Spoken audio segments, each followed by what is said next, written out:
আমি আপনাদের তিনটা নিয়ামত দিলাম। ইবাদতের বিনিময়ে নিয়ামত কয়টা? তিনটা। আরো জোরে বলুন কয়টা? এক নম্বর আসসালামু আলাইকা, দুই নম্বর ওয়া রাহমাতুল্লাহ, তিন নম্বর ওয়া বারাকাতুহু। নবী আপনি আমার ইবাদত দিয়েছেন, আমি আপনার শান্তি দিলাম, আমি আপনার রহমত দিলাম, আমি আপনার বরকত দিলাম। আপনি দেশে গিয়া আপনার উম্মতদেরকে জানাইয়া দিয়ে যেই ঘরের মধ্যে ইবাদত থাকবো, ওই ঘরের মধ্যে শান্তি থাকবো, ওই ঘরের মধ্যে রহমত থাকবো, ওই ঘরের মধ্যে বরকত থাকবো। যেই সমাজের মধ্যে ইবাদত থাকবে, ওই সমাজে রহমত থাকবে, শান্তি থাকবে, বরকত থাকবে। আল্লাহ তাআলা আরশের মধ্যে দাওয়াত দিয়া নিয়া নবীরে ডাইরেক্ট বলে দিলেন, নবী লোক আপনি আমার ইবাদত দিয়েছেন, বিনিময়ে আমি তিনটা নিয়ামত দিলাম। একটার নাম শান্তি, আরেকটার নাম রহমত, আরেকটার নাম বরকত। নবী বলেন, আল্লাহ গো আমি ইবাদত করলে তুমি শুধু আমার এই শান্তি দেন, রহমত দেন, বরকত দেন, আমার উম্মতের জন্য তো কিছুই পাইলাম না। তখন নবীজি বলেন, আসসালামু আলাইনা, আল্লাহ আপনি যে আমার শান্তি দিয়েছে, এই শান্তিটা আমি লইয়া জমা ছিয়া আমার গুনাহগার উম্মতের জন্য লইয়া, ওয়া আলা ইবাদিল্লাহিস সালিহিন, নেককারদের জন্য লইয়া। আমি কথাটা দেশে গিয়া বইলা দেব, ও গুনাহগার বান্দারা, ও নেককার বান্দারা, যেই ঘরের মধ্যে ইবাদত থাকবে, সেখানে শান্তিও থাকবে, রহমতও থাকবে, বরকতও থাকবে।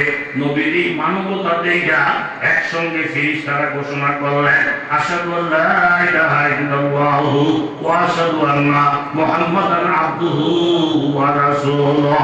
যেই নবীর মধ্যে এই গুণ, আমরা ওনার নবুয়তের সাক্ষী প্রদান করলাম। জোরে বলেন সুবহানাল্লাহ। প্রত্যেকে শুধু শান্তি চায়, পীরে চায় না, ইসলামের চায় না। তাহলে আমরা তো প্রতিদিন নামাজের মধ্যে আত্মাহিয়াত পড়িনি, কেউ কাটা পড়েননি। তাহলে প্রতিদিন আমরা এই কথাটা আল্লাহরে বলতাছি যে ইবাদতের সাথে শান্তি, রহমত, বরকতের কি সম্পর্ক। আমরা একটা অক্ষর অক্ষরে পরীক্ষা করে দেয়, এই যে হাজার হাজার কোটি টাকার মালিক, গাড়ির মালিক, বাড়ির মালিক, আহারে অশান্তির জ্বালা। আহা, বিদেশ গেছে, বিদেশ থেকে আমাদের পরে বউ একটা লেগে 21 আইটেমের তরকারি ভাগ করে রাখছে। জিগায় যে সুফিয়ার মাটিতে কি ওইটা গোল ঢুকাইলা, ঘাস খাই না, কি কি ভালো কিন্তু মুতুইটি শক্ত 18 রকমের তরকারি হাতে খাইত না। বউকে হাজার হাজার কোটি টাকার মালিক, আপনি কি খাইবেন? আমি আতপ সাইডের চাল খাবো, আর সকালবেলা একটা টুস বিস্কুট, একটা লাল চিনি ছাড়া যদি লাভ দিতে আল্লাহ রিজিক যদি আমাদের হাতে থাকতো, আমরা যদি তো সমুদ্রের ভাব খেতেন, কেন তো অভাব নাই।